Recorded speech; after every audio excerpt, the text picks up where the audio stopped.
Hey guys, welcome to our channel. This is QT Gaming. So first time 1 மினிட்க்கு video எடுத்து வச்சுருக்கேன். எப்படி voice over கொடுக்க போகிறேன்னு தெரில. Let's try. ஸோ கைஸ், எப்போதும் போல் starting with old remembrance. Subscribe to my YouTube channel and please follow me on Insta. Like போன வீடியோவில் சொல்லியிருந்தேன், உங்கள் யூஐடியை கமெண்ட் பண்ணுங்கள், நான் ரெக்வஸ்ட் தருவேன்னு.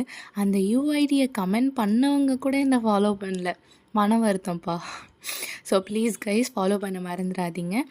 Okay, let's go to content. Like நான் வந்து யூஐடியை செலக்ட் பண்ணி ரேண்டமாக ரெக்வஸ்ட் தர ஸ்டார்ட் பண்ணிட்டேன். ஸோ நான் செலக்ட் பண்ணினவங்க கூட 1 vs 1 இல்லை அவங்களுக்கு என்ன பிடிச்சிருக்கோ அதை நம்ம கண்டிப்பாக விளையாண்டு அதையும் கண்டென்ட்டாக போஸ்ட் பண்ணலாம். ஸோ இதே மாதிரி நான் உங்கள் கூடயும் விளையாடணும்னு நினச்சிங்கன்னா தயவு செஞ்சு உங்கள் யூஐடியை மட்டும் கமெண்ட் பண்ணுங்கள். ஸோ கைஸ், லைக் என்ன டாஸ்க் பண்ணலாம், எப்படி விளையாடலாம், இந்த மாதிரி யாருக்காச்சும் ஏதாச்சும் ஐடியா இருந்தால் பண்ணுங்கள். அண்ட் அனதர் திங், எனக்காக ஒரு பிக்கப் லைன் சொல்லிட்டு போங்க கைஸ்.